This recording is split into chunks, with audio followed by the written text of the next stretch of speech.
You are a fluke. You are a separate event. And you run from the maternity ward to the crematorium, and that's it, baby. That's it. Now, why does anybody think that way? There's no reason to, because it isn't even scientific. It's just a myth. And it's invented by people who wanted to feel a certain way. They want to play a certain game. See, the game of God got embarrassing. The idea of God as the potter, the architect of the universe, is good, and it makes you feel that life is, after all, important. There is someone who cares. It has meaning, it has sense, and you are valuable in the eyes of the Father. But after a while, it gets embarrassing. When you realize that everything you do is being watched by God. He knows your tiniest, inmost feelings and thoughts, and you say after a while, quit bugging me. I don't want you around. So you become an atheist, just to get rid of it. Then you feel terrible after that, because you got rid of God, but that means you got rid of yourself. You're just nothing but a machine. And your idea that you're a machine is just a machine too. So if you're a smart kid, you commit suicide. Camus said there is only really one serious philosophical question, which is whether or not to commit suicide. I think there are 4 or 5 serious philosophical questions. The first one is, who started it? The second is, are we going to make it? The third is, where are we going to put it? The fourth is, who's going to clean up? And the fifth, is it serious? But still, should you or not commit suicide? This is a good question. Why go on? And you only go on if the game is worth the candle. Now, the universe has been going on for an incredible long time. And so really, a satisfactory theory of the universe has to be one that's worth betting on. It seems to me, absolutely elementary common sense. If you make a theory of the universe which isn't worth betting on, why bother? Just commit suicide. But if you want to go on playing the game, you've got to have an optimal theory for playing the game. Otherwise, there's no point in it. But the people who coined the fully automatic theory of the universe were playing a very funny game.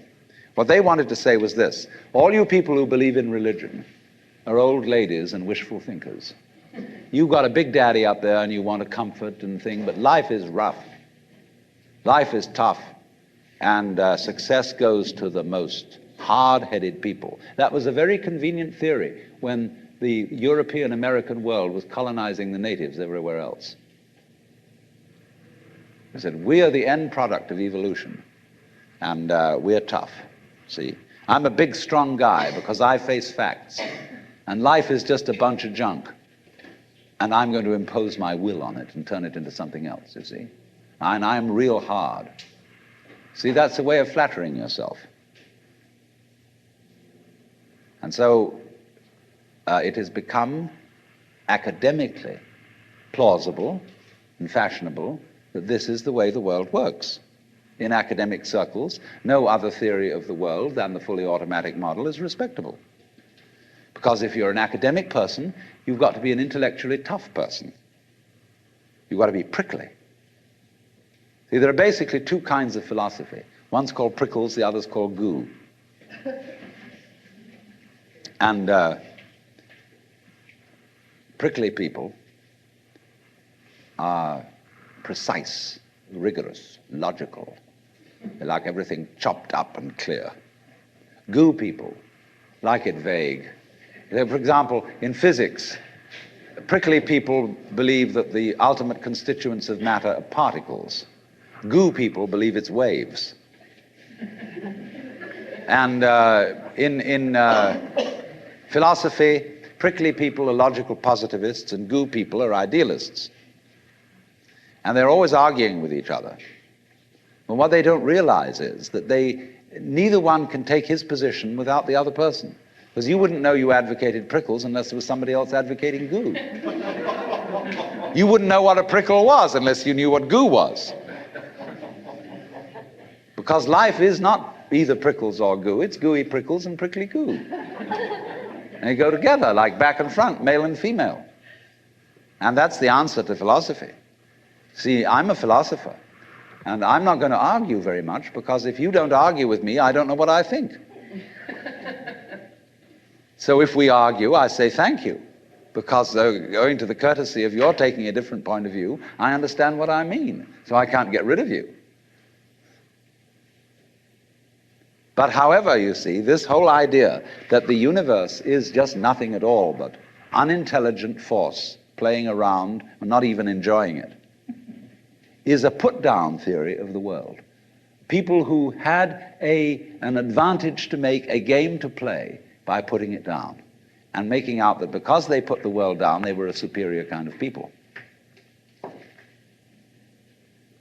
So that just won't do. We've had it. Because if you seriously go along with this idea of the world, you're what is technically called alienated. You feel hostile to the world. You feel that the world is a trap. It is a mechanism, it's electronic and neurological mechanisms into which you somehow got caught. And you, poor thing, have to put up with being in a body that's falling apart and that gets cancer, that gets the great Siberian itch, and it's just terrible. And these mechanics doctors are trying to help you out, but they really can't succeed in the end. And you're just going to fall apart, and it's a grim business, and it's too bad. So if you think that that's the way things are, you may as well commit suicide right now. Unless you say, well, I daren't, because there really, after all, there might be eternal damnation in the back of the thing if I did that. Or then I identify with my children or something, and I think of them going on and without me and nobody to support them. But of course, if I do go on in this frame of mind and continue to support them, I shall merely teach them to be like I am. And they'll go on dragging it out to support their children, and they won't enjoy it, and they'll be afraid to commit suicide, and so will their children. They all learn the same lesson.